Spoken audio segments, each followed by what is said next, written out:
Great. Good. I'm glad to be here with you, sir. Yes. Always fun. Always a pleasure. We like to talk about guitar. I know you do. And we like to listen. Hey, play your guitar. Are you using that? Are you set up the same way we were last week on, what was it, Friday? Yeah. All right, Yep. Cool. Yep, it should be. Oh, hold on. Nope.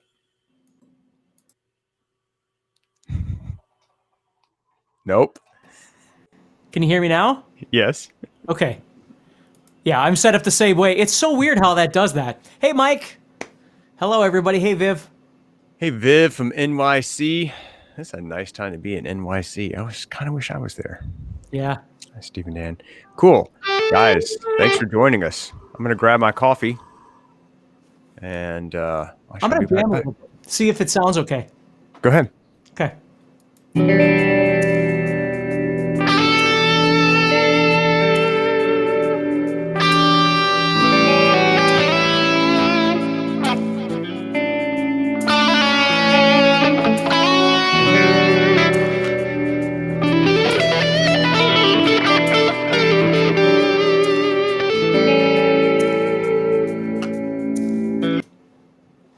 It's kind of okay. Yeah? I mean, not your playing. Just as it's coming through, it's like, it's doing that compression thing a little bit again that we were talking about on Friday. Yeah, and that's off. So, yeah. Well, maybe it's just me. Guys, I don't know. What about Steve? Good. Sounds great. Can you guys hear him? Sounds great. Okay, sounds fantastic. Fantastic. Then it may just be me. I need coffee. Maybe that's the problem. I'll be back. Hey, everybody. Bertie, Brian, Thomas, Lorraine, Paul, Kevin, T. Stephen Bell is back. Stephen, Allison, Mario. Awesome. We have a lot of people here. in Germany. Awesome. Sounds great. Let's rock and roll. All right, guys. Eugene, RCA, Danny, Jeff, Craig, Fran, Shane, Eric, Chris, Honey Badger. Honey Badger don't play. Yeah. Deb Jones, Stephen Gilbert, Mandy. Oh, I got it. So Facebook and YouTube, we can see all of it at once here. This is super. Right. Yep. This is super cool. Yep. Okay, guys. Well, welcome.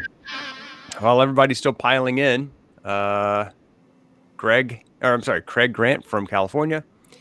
Guys, thank you for being here. This is so cool. Steve and I get, it's like one of the most fun things we actually get to do around here. It's just hang out with you dudes and do something live. We are actually live. This is, well, it depends on when you're watching this, but right now it's absolutely live. If you're watching now.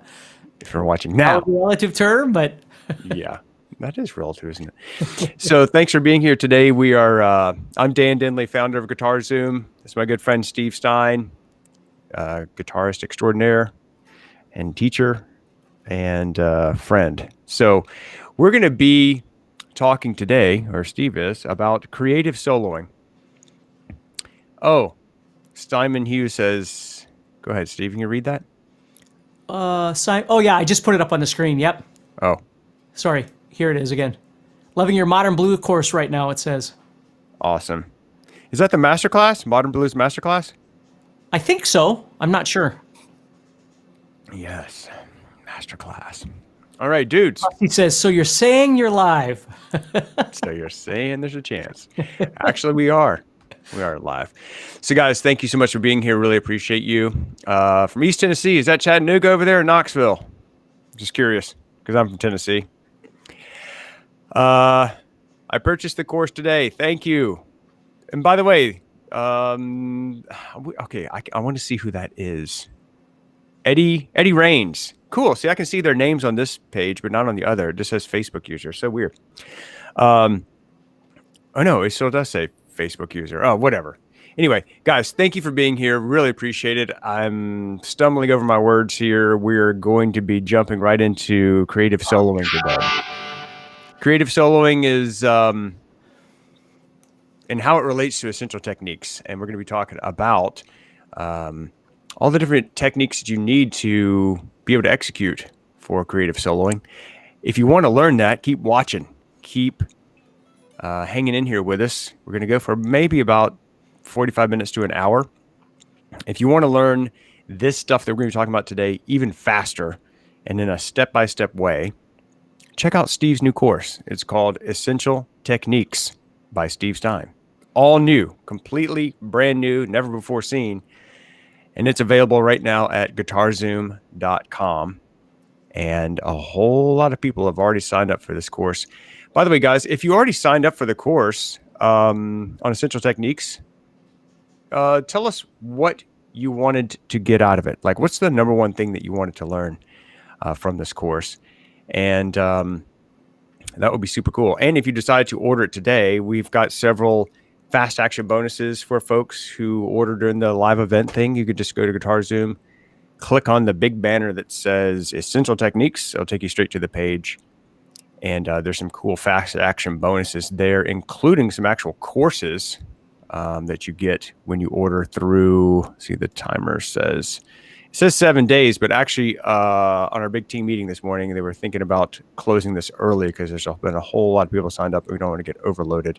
So it may actually be a little bit earlier than that. So anyway, guys, if you're interested in Essential Techniques, go check out Steve's course, Essential Techniques by Steve Stine, available at guitarzoom.com.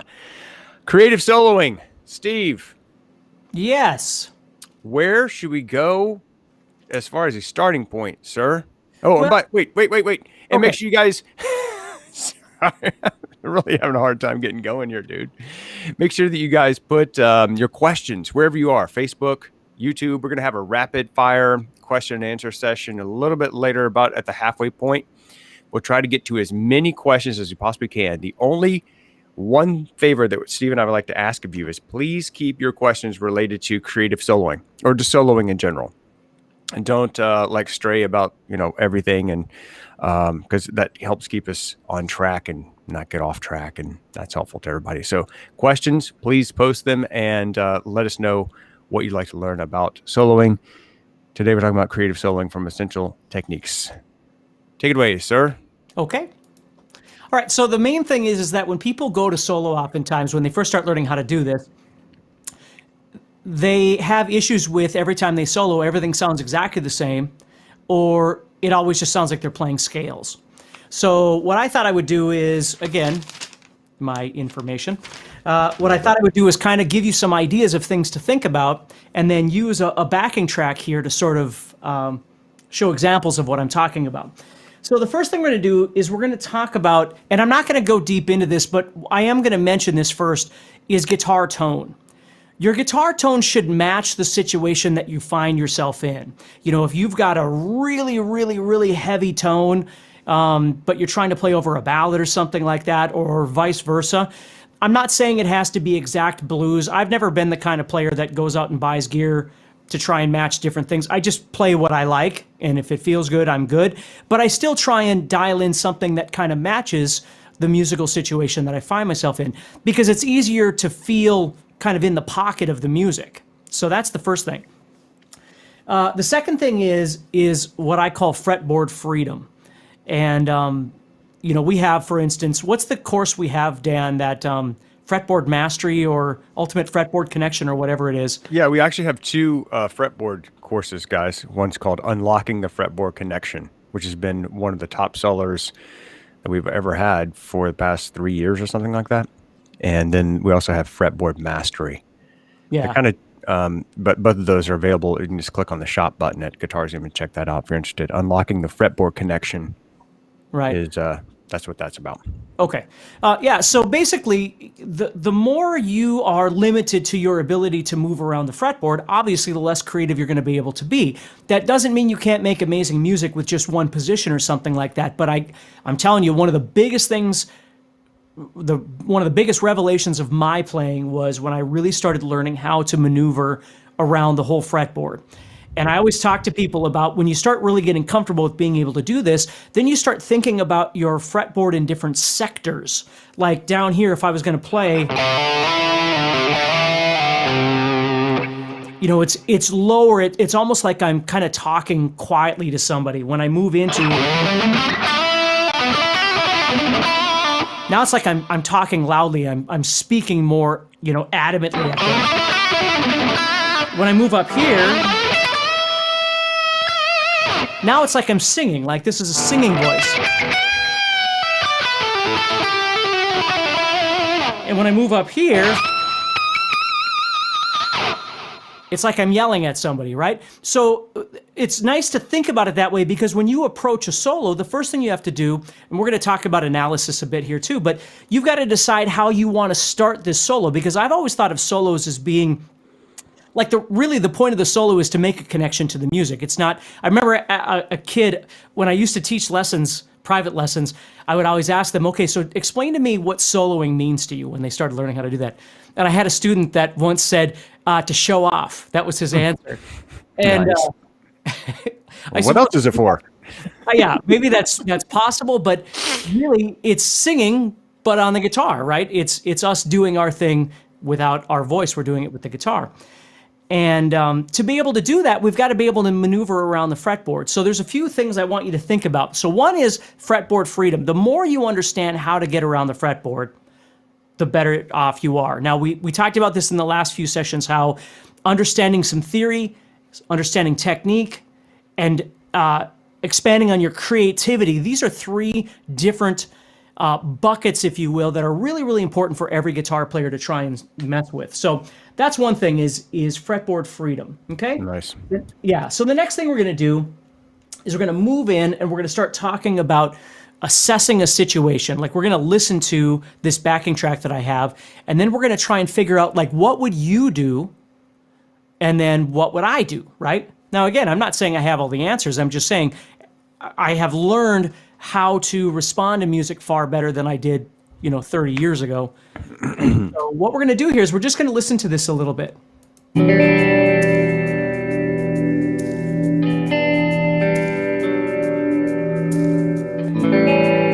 Now what I'm going to do is move up a little bit to the drums so we can hear the groove.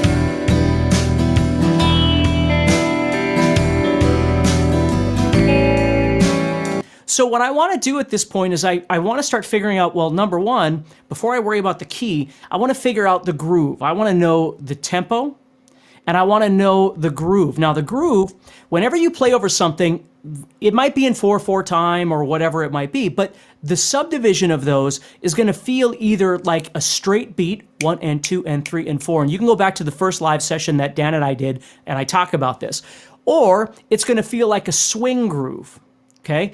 Dot, dot, dot, dot, dot, dot, dot, dot, dot, dot, dot, dot, like a group of 3, okay? So as I'm listening to this, is it going 1 and 2 and 3 and 4 and 1, or is it going...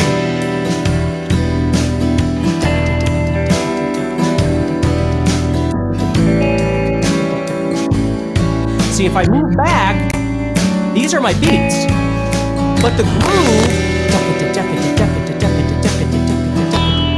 is groups of 3. It's a swing feel.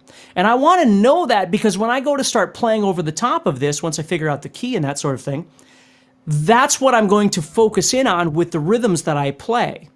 Now, you've probably heard me talk about meandering and things like that, and I do all of that kind of practice when I work with a musical situation that I find myself in. So this song, the 2 chords that we're hearing here in the beginning are E minor and A. And again, we're not getting into ear training, but those are my 2 chords. So with E minor and A, the first thing I'd have to do is figure out, well, what key or what scale could I use? And I'm asking you out there to tell me, if I had E minor and I had A major, what key am I in? And I want to see what you say, okay? Good question. So the question is, what key are you in if your chords that you're given are E minor and A major? Right. Now while you're answering, I'm going to keep going here and just talk a little bit, okay? So if I have E minor and A, what I do know is that I'm going to try E minor pentatonic, because if I don't know what key it's in, at the very least, I'm going to try E minor pentatonic, okay? So as this starts...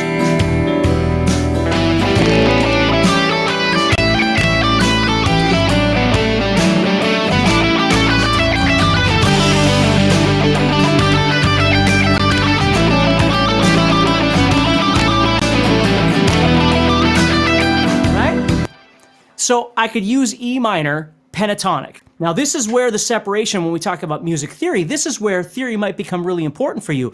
Because if you look at E minor in A and you go, well, I'm not really sure what key that could come from, right? That's okay. If you don't know, then pentatonic is always a great answer because pentatonic is going to fit just about every single time. Okay? If you know your theory, then if you look at the E minor and you look at the A major and go, okay, well, if we had E minor and A major, what key would we be in? Well, we could be in the key of D major because the E minor would be the 2 chord, right? And the A would be the 5 chord in the key of D major. So that's what I would go with. Okay? So that means that I can still play E minor pentatonic. And again, I don't want to get too far off on a theory tangent, but just understand that I need to set this up. I've already decided what my groove is going to be. Now I decide what scale I'm going to use. You see? So if all I know is E minor pentatonic, at the very least, I need to be able to go in there and start making some sort of rhythmic connection because I've already figured out that I've got dun, dun, dun, dun, da, da, da, da, da, da, da, da, da, that sort of thing. Okay? So also G, well, G, we would get A minor. So G won't work because we'd get A minor in the key of G. Okay? So somebody had mentioned G. We don't have A minor. We have A major. Okay? And AJ says, please explain using modes. That's a whole other 3-hour conversation to have that we don't have time for in this one because we're talking about creative soloing. But modes is a whole thing to that's worth learning eventually as well. But so if we don't know what we're doing, we can grab E minor pentatonic and use that rhythm.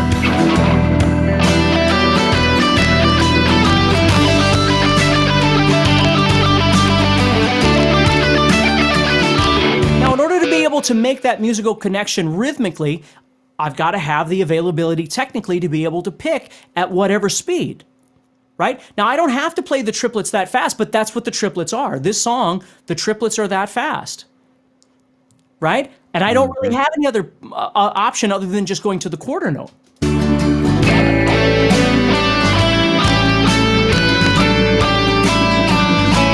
can go to the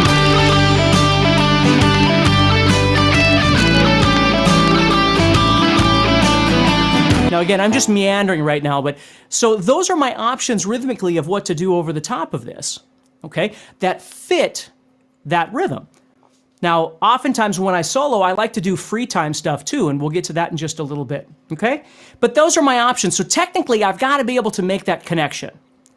So the next step, what I'm going to do here is I'm going to look at those chords, again, E minor and A major. Now, if we didn't know modes, we don't know anything about that, at the very least, what I can do is over the E minor, I could go to E minor, pentatonic. Over the A major, you know what I could do? I could go A major pentatonic. Okay? So let's try that a little bit. Just see what we get. I'm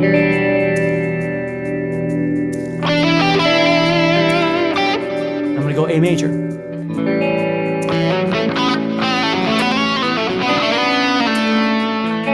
E minor.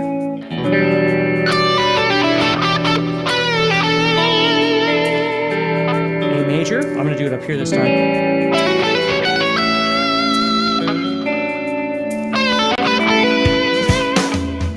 minor. Becomes A major.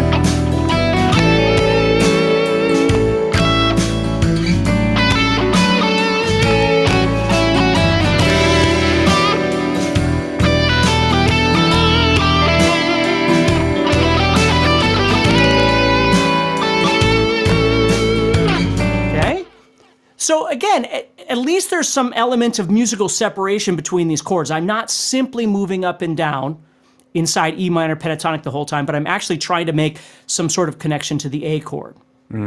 Sounds great, dude. Okay. I loved it. And you frame that up sometimes as chord chasing, right?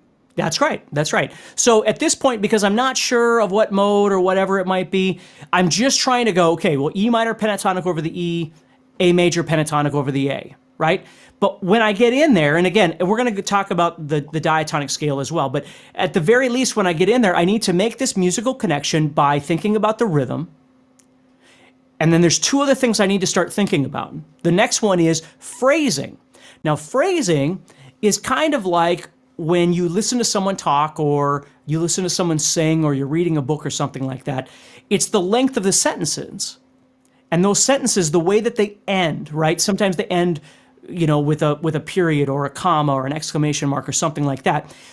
You need to try and think about not making everything sound exactly the same length and the same size and all that sort of thing, right? If you think about the whispering, talking, singing thing I talked about, again, if you're limited by your fretboard, there's only so much of that you can do. The more you learn about your fretboard, the more different places that you can go. But with whatever we have at this point, at least what we can do is we can get in there and start trying to think about phrases. So let me go back just a little bit with this.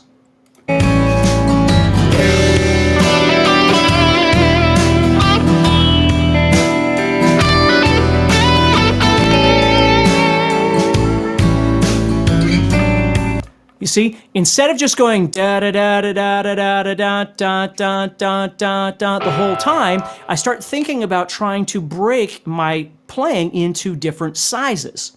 Play a little bit, play a little bit more, play a little bit less, play a little bit faster, play a little bit slower, whatever it might be. But thinking about that variety. And the second thing that really goes hand in hand with that is that over the E, in the most basic of form right now, I'm trying to target the note E. And over the A, I'm going to target, guess what? The note A. So again, it gets way deeper than that, but this is a great place to just begin. And the way you have to do this when you start learning how to play more creatively is you've got to slow down your thought process. Because if you're like, well, how all these different places on my fretboard and all these different licks that I've learned, all that's great. But when the music starts, you can't be thinking about all of those things. You have to learn that there's a level of automation that has to be able to kick in. This is why when I talk about these buckets to practice, learning to practice the creative bucket is really important.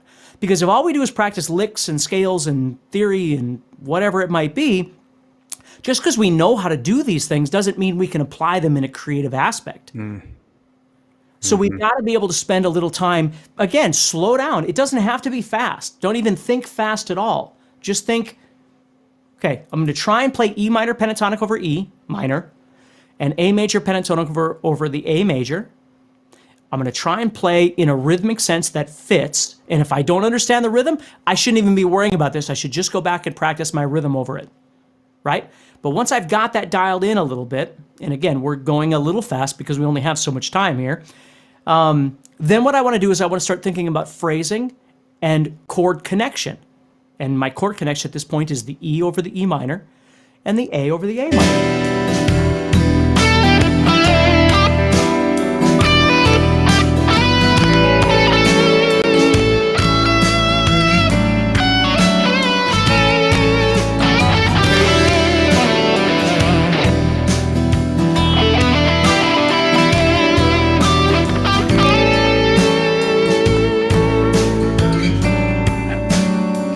And it begins to sound like music. It's awesome, man. Sounds great. Yeah. What do you guys think about that? Just tell us in the comments. Yeah. Are you enjoying this so far? Because again, we get, and I'm not saying that learning your theory and obviously learning all of your mode stuff and all those things are very important, but we often think that just because we're going to learn a new scale, it's going to give us all of this musical freedom. And that doesn't necessarily equate unless you can figure out how to actually use it. Because the problem that I see a lot of times is, let's say we're playing E Dorian, right? So we're in E Dorian here. If you know your E Dorian. So we got our major sixth. So we learn how to play that scale in whatever capacity you're learning it. Well, the problem is when you learn it a lot of times, your solos sound like this.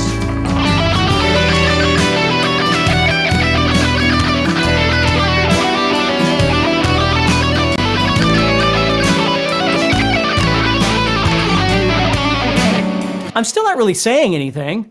I have more notes, but it doesn't really mean I'm saying anything. I still have to make a phrasing and pitch connection to the song, right?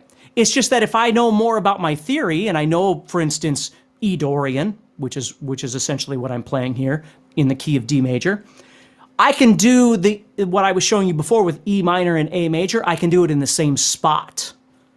So I can take E minor. Let me move this back a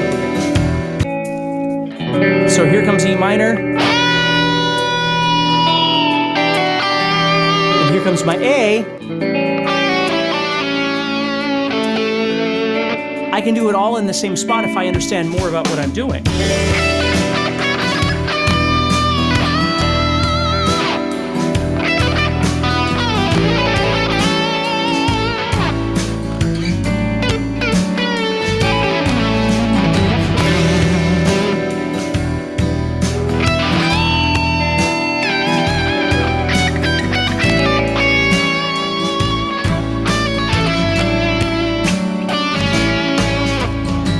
Pink Floyd-ish stuff there, because this is very Pink Floyd sounding. But anyway, if that kind of makes sense. So what you want to do is you want to understand that your power in soloing begins with understanding your fretboard and having the technical ability to be able to move through your fretboard. Love it. Then you've got to have the logic to be able to listen to the musical situation you have and go, what is the rhythm telling me? And what key am I in? What are my options in terms of my responsiveness to these chords that are happening?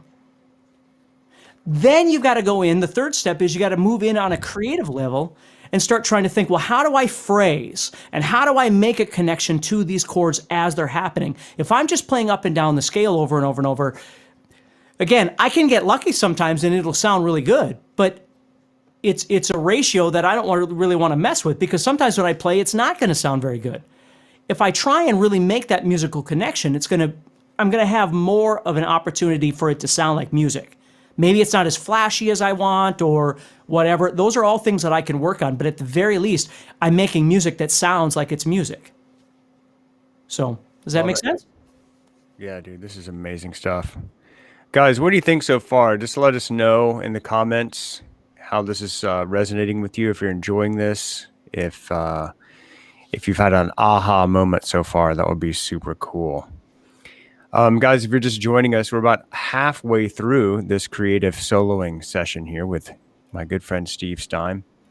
I'm Dan Denley, the founder of Guitar Zoom, and everything we're talking about today, the creative soloing, comes from Steve's new course. It's called Essential Techniques by Steve Stine. And it's available right now with some pretty cool fast action bonuses and at an introductory sales price at guitarzoom.com. A whole lot of folks have already signed up for that. And if you have, please come back and tell us how you're enjoying the course and how what's something that you've already gotten out of it. What have you learned? What aha moments have you had? If you want to learn about creative soloing, thanks for joining us. Please tune in and stay for the whole time. We're going to be here for about another 20 or 30 minutes, and we're going to have an awesome question and answer session. And if you'd like to learn essential techniques really quickly in a step-by-step way, go check out Steve's course. It's called Essential Techniques by Steve Stine, available at guitarzoom.com right now at the sales price. Guys, Steve, this is incredible stuff. We talked about assessing the situation. When we started out, we talked about fretboard freedom, connecting all the different scales, figure out like where you are on the fretboard, what you can do in your capacity and what you currently know, assessing the situation, actually sitting down and listening to the song, getting an idea of the groove. You know, is it a straight rhythm or is it a swing rhythm? Then getting an idea of like, what chords do I have in this thing? Well, we had E minor and A major in this, and we figured out that we could use the D major scale. We could use E minor pentatonic. We could use A major pentatonic. So, and then we talked about phrasing, lengths of these kind of sentences versus just having your solo sound like a scale. And then targeting the root note of the chord is always a good idea as you're moving through your solo. All this stuff is awesome. We're about halfway through here, Steve. Do you want to take some questions now, or do you want to plow forward? Because I know you always have a ton of stuff, which is great. I'm just going to throw a couple more things out there, and then we can start taking some questions. Cool. Okay. So I did see a couple things about in terms of, do you always have to go to the root? And the answer is no. Okay. But it's a great place to start. Like if you're not trying to emphasize anything, learning to go to E over an E minor and A over an A major, or whatever your situation might be, is a great place to begin. Because then people always go, well, what about the third and the fifth and the whatever? Those are all great. But if you can't do one, you can't do three, right? So you got to learn to do one. So that's the thing is always remember that when you get over to this creative bucket and you start exploring the creative side of things, because I saw people asking about, well, how do you learn how to phrase and things? Guitar playing in this realm, this creative realm, is a subjective thing. There isn't any absolute rules to this, right? Other than maybe, playing in the right key and some logical things like that. But even those things can be bent to a certain degree. But the thing you have to understand is when you're in a rudimentary bucket, when you're in a theory bucket, and a theory bucket is explaining to you what mixolydian is, there's no right or there's no black or white. It is what it is, right? There's no bending the rule on it. A mixolydian mode is what it is. When you're practicing a particular kind of exercise, it's for some sort of development. We talked about this, I think, in the first or second session, that when you practice a technique, you're practicing it to build strength and speed and stamina and confidence and all these sorts of things. All of this stuff in these two buckets gets dumped in the third bucket, which is the creative bucket. And the thing about the creative bucket is when you get into the creative bucket, if your brain is still tethered to the first bucket, which is the rudimentary techniques bucket or the theory bucket or whatever it might be, you're not experiencing a creative element because you're thinking about trying to play that lick or you're thinking about trying to play whatever. The key to the creative bucket is you've got to learn to listen more than play. You've got to learn to respond to what you're listening to more than thinking about everything. Because if you're thinking about everything, you're not responding, you're thinking. Does that kind of make sense? Yeah.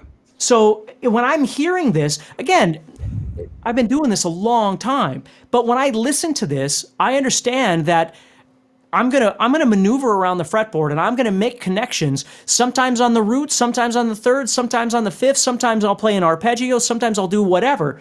But I'm not thinking I got to get an arpeggio in here because my teacher wants me to play 3 arpeggios every solo, right? I'm not thinking about it that way. I'm not thinking, oh, I got to play Dorian because pentatonic is for beginners and I can't play pentatonic. Like I don't have those thoughts. I just go to play. Like if I listen,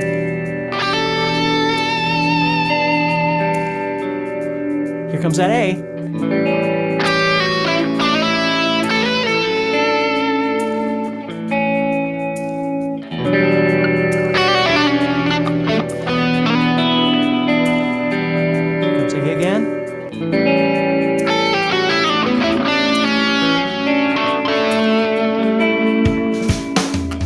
More energy.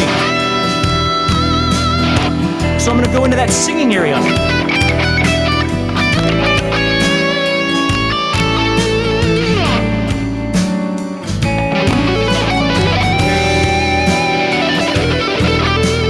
Little blues.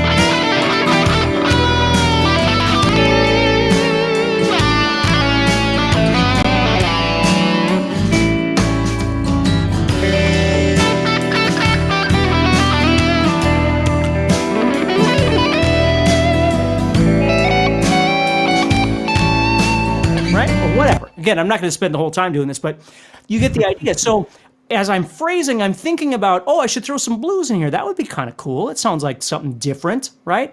Or I'll do some single string stuff. I might be playing.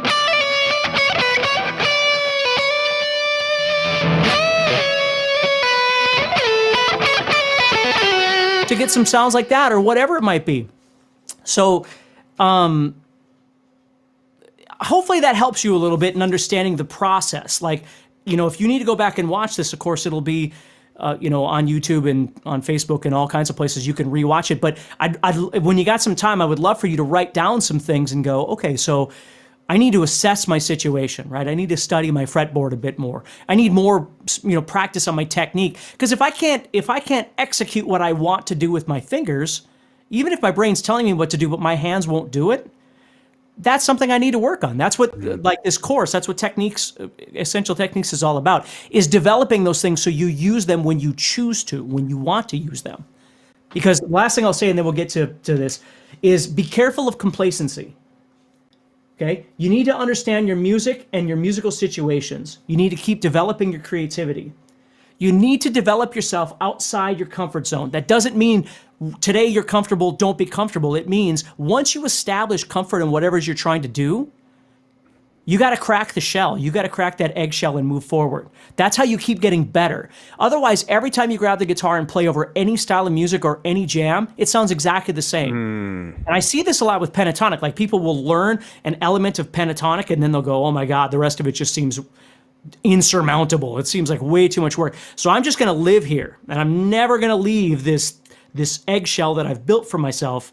I'm not saying that that's bad. I mean, if you're happy in it, you never go, I want more, then you're okay. But if you want more, you got to crack that shell and go, okay, well, I need to add more. I need to step outside my comfort zone and maybe just add one new note. Take my pentatonic and just learn to add, a ninth in there or something like that. Just something, or a new way of doing my bending, right? I always do the same bends, but I need to learn how to, like there's so many great ways of being able to manipulate the fretboard with bends and vibrato, and I just love that kind of stuff when I play.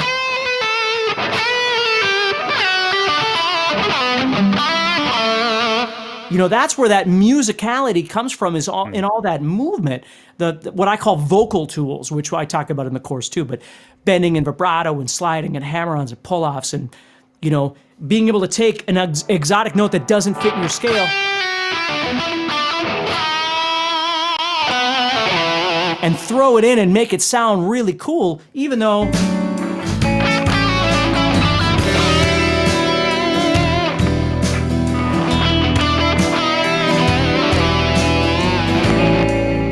there's lots of really great ways that you can manipulate. It's not just about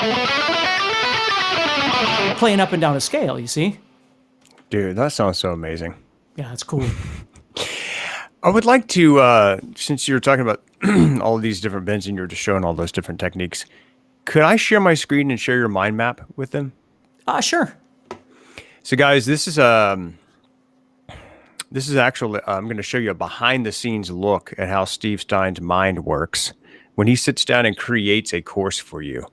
He doesn't start by like flipping on the camera. He starts by a whole lot of drawing on his knowledge, his experience, and all of his teaching that he's done over the past 30 years. And this is what he does. The first thing he does is he sits down and creates these huge mind maps and just dumps everything out of his brain that he wants to teach you. And I want to share this with you, kind of a behind the scenes look at how Steve creates things. I'm just going to click share here. Hopefully it'll work. Let me know, Steve, if you can see this. Yep, I can see it. Everybody see the mind map? Just say like yes or something in the comments. It'd be super cool. So this is the way Steve's brain works. He uses this mind mapping software and then just puts everything that he wants to teach you on here. Now we've already done 3 of these workshops, and we're actually gonna. This is the 4th one. I think we have 1 more to go. Guys, don't worry if you missed any of the previous ones. They're about an hour long. Super cool content. It's going to be available for you on the YouTube playlist as well as the Facebook playlist. So on YouTube, just go to Guitar Zoom and then click playlist, and then it'll be there called Essential Techniques. Same thing on Facebook. It'll be there for you in a nice, tidy playlist on Essential Techniques. But this is the actual course content. This is what you're going to learn in the Essential Techniques course. So the very first thing that Steve talks about in this course is guitar setup and amp. After you get the introduction, you got your guitar set up and your amp set up. Then you jump straight into chords, open chords, power chords, bar chords. And you can see how each of these things, like for strumming, we did an entire workshop on strumming. All these different techniques of scratching and figuring out. Actually, scratching is a great way to figure out if it's a straight or a swing rhythm. You can just kind of tell before you even try to play any chords or anything. Can you zoom in a little bit because it's fuzzy? Is it? Yeah. There you go. Oh. Zoom in. There you go. Like this? Yep. Okay, really zoom in. All right, so, and look, I'm not going to bore everybody to death with every single topic, but you can tell that there's a whole lot of stuff in here. And this is just on strumming. I'm going to bounce down quickly and show you. Let's go over here. Picking hand development. Let me blow this up. So picking hand development, picking control, down picking, palm muting, holding the guitar properly. I mean, look how deep this goes. Elbow, wrist, fingers, listen and feel. I'm going to jump over to, there's the exercises, the 30-second, 60-second, 3-minute exercises for your picking control. It also goes into fretting hand, legato techniques, and I'm going to jump over to the stuff that we're talking about today, which is all of the different soloing techniques. So, for example, Steve was just talking about the bends. Take a look at he's got vibrato, a whole section just on vibrato right here, guys. But then look at the section just on bends, whole, half, 3-fret, blues, unison, harmony, pre-bend or ghost bends, double pumps, siren bends, bend slides, bend pull-offs. Just a ton of amazing techniques that you need to know. Hand synchronization, slides. Take a look at the slides. Airplane, dedicated, back and forth, sliding to change positions. And of course, there's a whole lot more in here. And of course, arpeggios, man, this thing is huge. In fact, it's 6.5 hours long, guys. This whole entire thing is 6.5 hours long. It's called Essential Techniques. And you can get it right now at guitarzoom.com. Thank you so much, Steve, for making that for everybody to learn from. And guys, if you went ahead and got the course, let us know what you're currently working on. One thing I did want to point out, we've gotten this question a lot, is do you have to go through this entire thing straight to, from the beginning to the end, or can you bounce around, Steve? Oh, no, you can bounce around. That's the whole thing. It's just, the whole point of it was, for instance, it's not about scales and modes. So we have courses that talk about scales and modes. It's about technique. It's about grabbing your guitar, putting the pick or putting your fingers on there and playing. That's what it's about. So, it's not about, I didn't get sidetracked into theory or didn't get sidetracked into modes. Those are their own things. This is strictly about technique. So if you want to learn more about picking, whether it's hybrid picking or speed picking or alternate picking or down picking or palm muting or whatever it might be, that's the whole thing. So awesome. Okay. So Steve, we've got about maybe 15, 20 minutes left here. Where do you want to go from here, buddy? Well, let's go ahead and do some Q&A. Okay. Cool. So guys, let's talk. I've got I have a whole lot of questions here, guys. Woo! All right. Where do we start? All right. Let's do this. We've got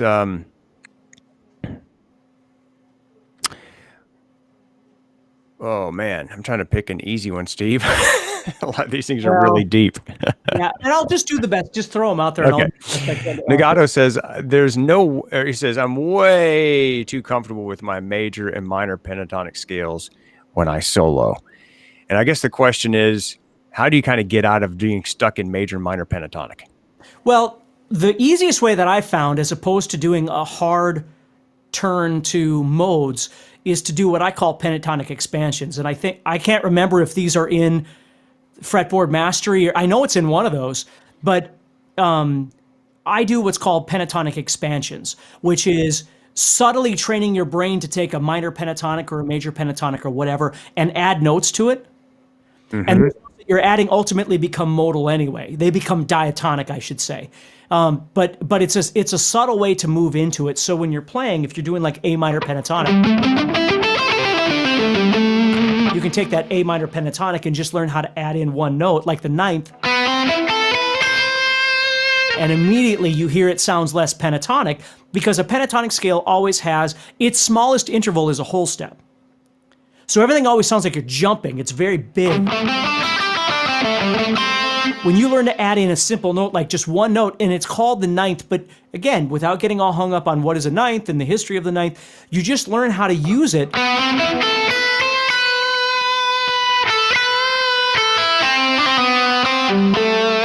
And you just practice something like that, very small for a while, and notice how it could change the way that you approach your solos, right? When you go to solo, when you play pentatonic, Everything's going to have that kind of pentatonic bluesy sound to it. When you added one note,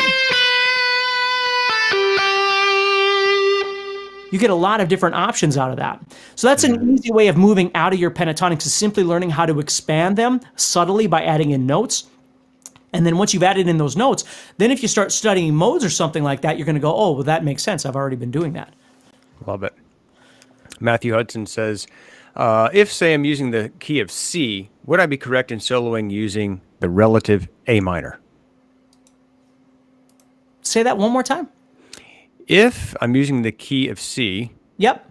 would it be okay to use relative minor, A minor? Well, they are one and the same. So you're technically already using A minor when you're using C. The difference is always emphasis, right? If you're in C major, your emphasis is C major, the chord C major in some capacity, right? If you're in A minor, your emphasis is over the A. That's why oftentimes when you're playing in a song, you might have a C chord and an A minor chord in there. You're not switching keys, right? It's all one and the same. It's just, if you think about it as, when I'm on the C chord, I'm emphasizing an element of C, and when I'm on A minor, I'm going to use those same notes. I'm just going to emphasize some element of A minor. Right. And that some element could be a root or a third or a fifth or a seventh or a ninth. I mean, it could be all kinds of different things. But Buffalo Bill says, when should I do release bends? when should you do release bends? I'm not That's sure the what question. you mean by a release bend. I'm not sure what you mean. If you can elaborate on that, I could maybe answer that a little bit better. Let's see. Travis Ryan says, hey, Steve, armed with all the techniques and abilities, where does the core spontaneous idea or tune come from in your head? Usually, for me, it comes from whatever mood I'm in or whatever music I'm listening to at that point. So that stuff inspires me huge to write, or my soloing style or whatever is whatever kind of I'm in the mood of at that point. Gotcha. Cool. Let's see. Can you jump in on the E minor or A major anywhere on the fretboard where E minor or A major are found to get different feels? Well, if you move around the fretboard, it's not necessarily going to change the feel. It's just going to change the register, right? But you could jump in. I mean, for instance, if you knew E minor down here, and then you played A major right here, it may or may not change the feel, but what it is changing is the register. And again, that's where fretboard freedom comes from, right? Is your availability of being able to move wherever you want and then play. So, and again, have a reason. Like if you want to come down here to play, and then you come up here, right? They sound subtly different because one is a little more like talking and one is a bit more like singing. Mm-hmm. Jack actually says, when phrasing, do you imagine a conversation between more persons? I think the question is like between two people. When you're phrasing, I can honestly say I don't really envision it that way, but that might be a really cool way to envision it. I envision it simply as like, I'm always thinking about what I call dynamic contrast. So I'm trying to, it's like a good movie or a good book. I'm trying to build and then bring it back down. It's like ebb and flow, right? Bring it up and then bring it down, and bring it up and bring it down. That's how I always think about it. Like good solos to me are always ones that build to excitement in some level. That doesn't mean fast. It doesn't mean loud. I don't know what it means. It just means they've got to build. So I'm always thinking about dynamic contrast, loud, soft, high, low, fast, slow, those kinds of things to try and make the solo sound a little more interesting. Mm-hmm. Here's a good one. Andres says, I have trouble when the progression changes chords very fast, and therefore it sounds a bit like the same thing over and over. What do you suggest? Say that one more time. He's talking about fast chord changes, like the tune that you were just doing earlier. Yep. The backing track just had those two simple chords. Yep. And his question is basically what happens when you have a bunch of chord changes that happen fast. Well, okay, there's two things that you could do. If the chord changes are happening quite quickly, it depends on what kind of solo you want. You might be responding to those. This is why you wind up with songs that have solos that are just really melodic. Like they're just constantly making a connection. It's not improv. It's not an improvisation, right? It's a structured idea. You're going to hate me for doing this, but achy breaky heart.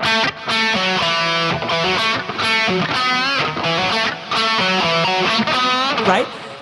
And I know that's awful, but it's just directly making a connection to the chord, and that's all it's doing. It's serving the song. When you have a lot of chord changes, sometimes you have to simply serve the song. The other thing that you could do with a lot of chord changes is you could bypass some of those chords and make it more spatial. So you're not concentrating on every single chord change. You're just picking the ones that seem like that need to be connected to. Mm-hmm. Because sometimes when you play, you don't make constant connections, right? If I was playing this thing and I'm really in a zone, right? Let's say it's a little bit later in the song. So I'm doing something like this. And I'm going.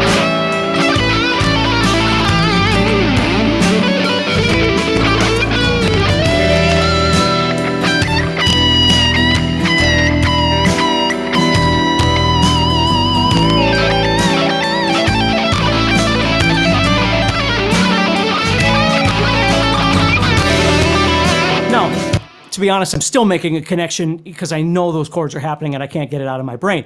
But I'm just trying to jam, right? So if I was in the middle of a cool lick,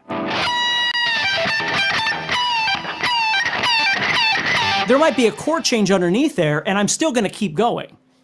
I'm not changing just because that chord changed. Mm-hmm. You see? The problem is if I never make that musical connection, it sounds like I don't really know what I'm doing. Gotcha. And that's the trap when it comes to people going, well, I just play by feel, or I just play by sound. We all play by feel and by sound. But that doesn't mean, I give the keys to my car to a 5-year-old and they just drive around by feel, right? They still have to understand the premise of driving a vehicle, right? They don't have to understand everything that a truck driver needs to understand, right? Or a pilot needs to understand. They don't need to understand all those things, but they need to understand the basics of how the car works and how to not get in an accident and what a stop sign is. And you see what I'm saying? Mm-hmm. So we all play with an element of feel, at least we should. That's what the creative bucket is for. But it's these other things that allow us to elevate the game a bit. So we're not just going...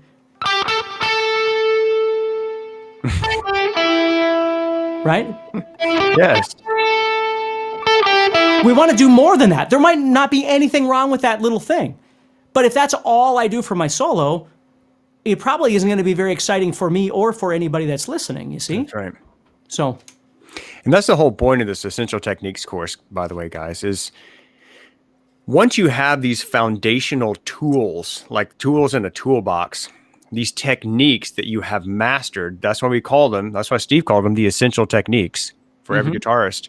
Once you have these essential techniques down, then you can go and be a much better country guitarist, classical guitarist, right. Reggae guitarist, jazz, metal, pop, rock, anything in between. But it doesn't make it, a bend is a bend is a bend. It doesn't matter what style of music you might be playing, you still have to be able to execute the bend properly with the proper technique. Okay. That's why this thing is called Essential Techniques. It's a universal course that regardless of what you're interested in or where you're at currently in your guitar playing, you can take. And once you master these things, you can go any direction you want. It's the analogy that Steve was giving about like probably people who learned how to fly jet airplanes first learned how to drive a lawnmower or a tractor or a or a car. You got to learn this stuff first before you can ascend to those other things. Yeah, and that's really important to understand is that in my world, especially with teaching, it's not about whether you're the smartest or the fastest or if you love playing a certain style of music and you don't need modes or something like that. There's nothing wrong with that. As a matter of fact, if you are happy with the way that you play right now, then you're perfect. You're fine, right? Everybody doesn't need to keep moving up the ladder. Everybody doesn't have OCD like I do, right?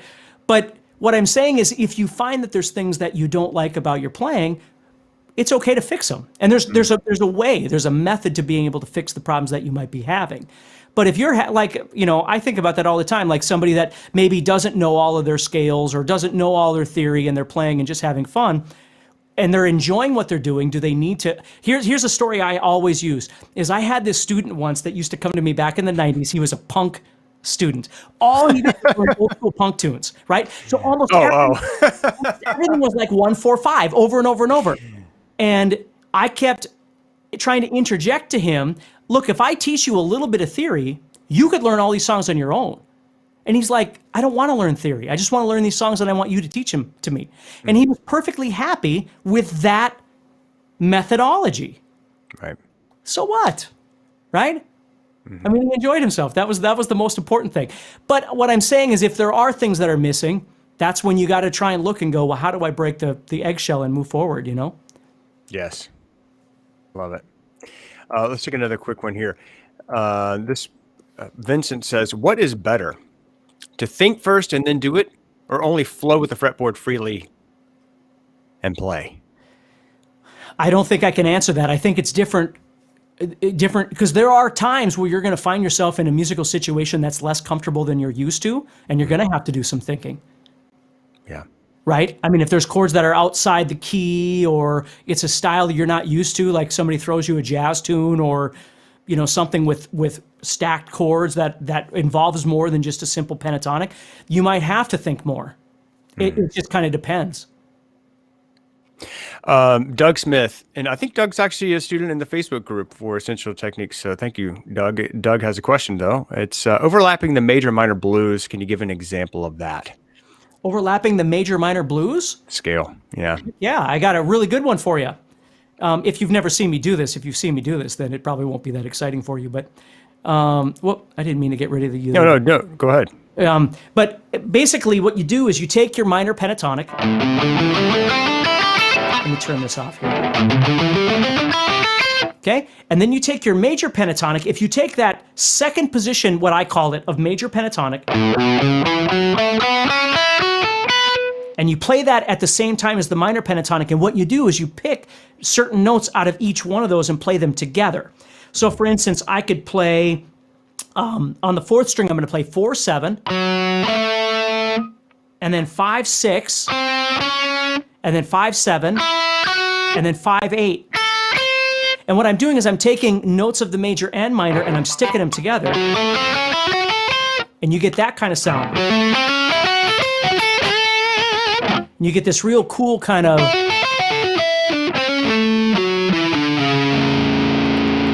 thing to your blues, you see? So there's some really cool ways that you can mix those together. See, when I was a kid, I always thought you played minor pentatonic.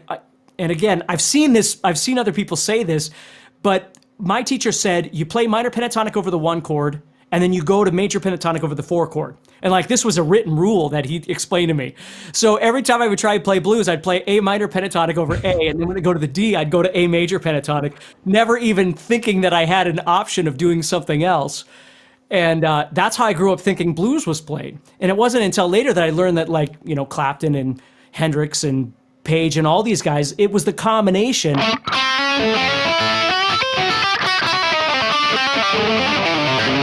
that made their blues sound the way it does. So cool. Yeah, very cool.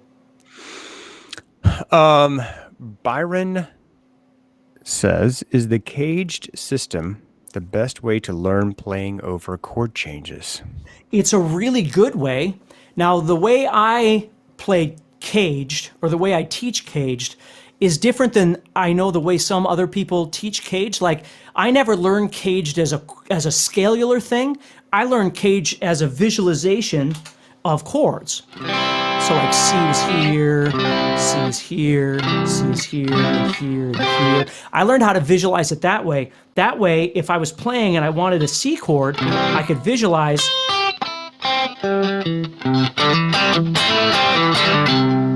And it worked for comping, when I would play stuff like that, right? I would do things where I could. So if I was playing in, let's just say an A major, right? I could comp over that A. So it helped a lot in learning how to see arpeggios and different things like that. And I would use it a lot in church when I would comp over songs, like the other guitar player would be playing chords, and I would just be adding little fills. I'd be following those chords around in a cage sense. Very cool. Leah Mansky has an awesome question. She says, "Hi, Steve. When I'm listening to a song or jam track, what do I do if I do not know what chord is being played at a particular time?" Well, hopefully you'd know the key that you're in, right? Because sometimes we do find ourselves like in a situation where maybe you don't know everything. Let's say I go out to a club and somebody invites me up on stage and I have to play a song, and it's not really a song I'm very familiar with, right? So maybe I don't know every nuance of that song. And it happens, but at the very least, you need to know what key you're in. And here's where pentatonic shines. Pentatonic is always great when you have questions about what to do, right? If you're not exactly sure what you should be doing, pentatonic solves that problem because it eliminates the notes that can cause issues. So pentatonic is always a great backup scale. And again, by saying that, I don't mean I don't use it in the forefront, because I do. But when you're in a situation where you're not exactly sure, it's always great to default back to pentatonic until you've got time to go back and reassess and go, well, what am I going to do with that chord? Or what is that chord, right? Right. That's what practice is all about. Sam Stamos asks a great question too. He says, "When creating a solo, how often do you feel like you're coming up with something that you've never heard before?" I'm sorry, I totally butchered that. Okay. When creating a solo, how often do you feel like you're coming up with something that you've already heard before? How do you get around that? That's a tough one. It's really hard to That's a good come up with stuff question. that doesn't sound like something that's already out there. Here's the way I've always tried to explain it with songwriting, for instance, is that it isn't just the riff. Like if you find a riff that you like, you look at like, right, and then you've got like,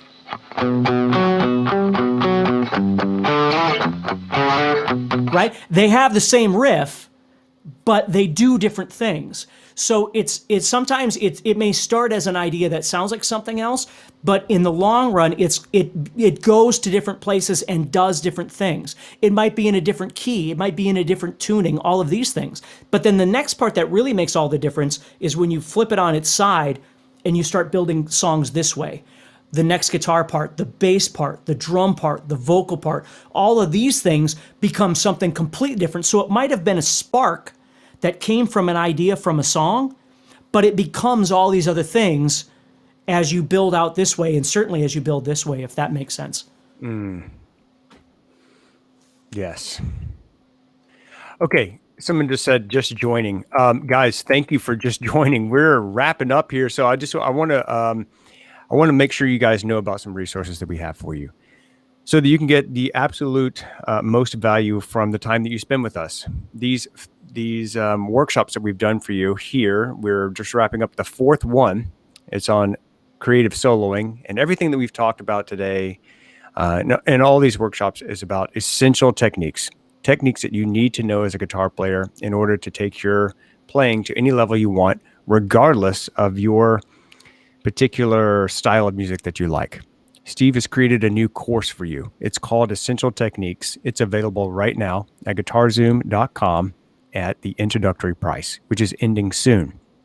So if you'd like to check out that course and see if it's right for you, then just go to guitarzoom.com and click on that big banner at the top that says Essential Techniques, and then it'll take you over to the page where you can get the course if you want. There are a lot of fast action bonuses, and in fact, one of the fast action bonuses I just noticed is Caged Made Simple. So we had a bunch of people asking about caged chords and how they work. You get the course. You get Steve's Caged Made Simple course free as a bonus, as a fast action bonus, when you get this Essential Techniques course. Second thing I want to mention, all of these classes that we've done for you, all of these workshops will be available for you in a nice, tidy playlist on the Guitar Zoom YouTube channel. So you can check that out. Just go to YouTube, type Guitar Zoom. The channel will pop up for you. Click on playlist, and we'll put each new workshop on Essential Techniques there for you, as well as in the Facebook group if you're over there on Facebook checking that out. The other thing that I wanted to mention to you is we have a new membership called Play Songs, and it's all about songs. So if you're like, you know what, this technique stuff sounds amazing, but I'm just not ready for this, or I'm just not interested in this particular thing right now, I just want to get some songs under my belt, go to playsongs.com. Steve has an entire library of songs that we have licensed from the original bands and publishers and artists. A lot of them are tabbed out, and it's just an awesome way to learn a bunch of songs really fast. So if techniques is not your thing right now, you might want to check out playsongs.com.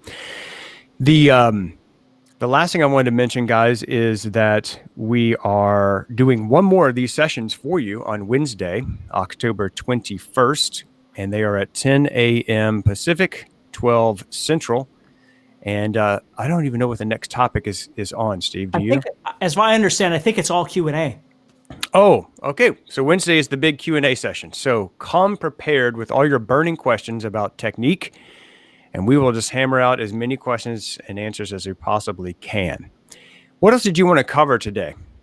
Well, I think that's enough. Like I said, there's a lot that I went through. It's hard to go into detail of everything without, this is why I like to do like clinics and things like that, where you can sit and talk about this for 3 hours. But at least it's enough to get started and think about where everybody can think about where they are and how to connect to that and what they might need from there. So soloing, the only thing I would say is just don't think that soloing has to be the same as it is for the other person. Even if it's somebody that you love, somebody's playing style that you absolutely love, it doesn't mean it's going to convert to you.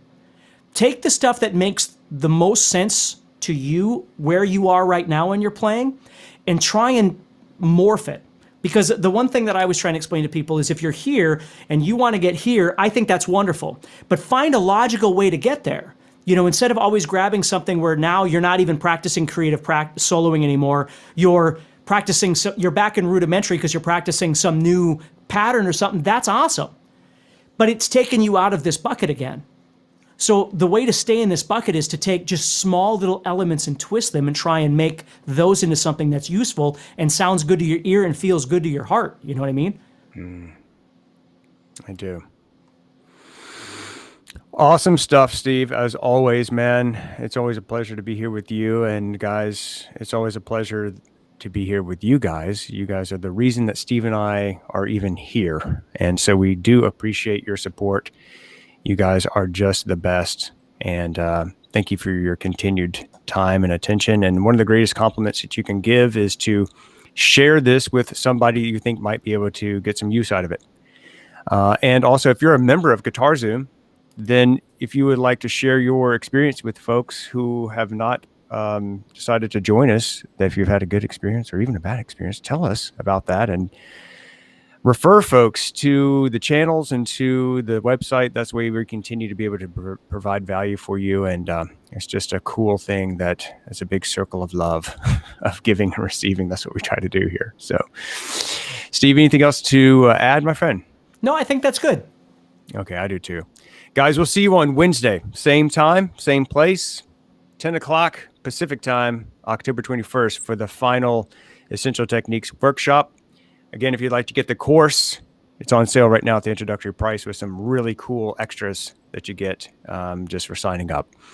That's available at guitarzoom.com, and the course is Essential Techniques by Steve Stine. Thank you, brother. Always a pleasure. It was awesome. Thank you so much, guys. Thank you, Dan. Thanks, guys. Bye. See you.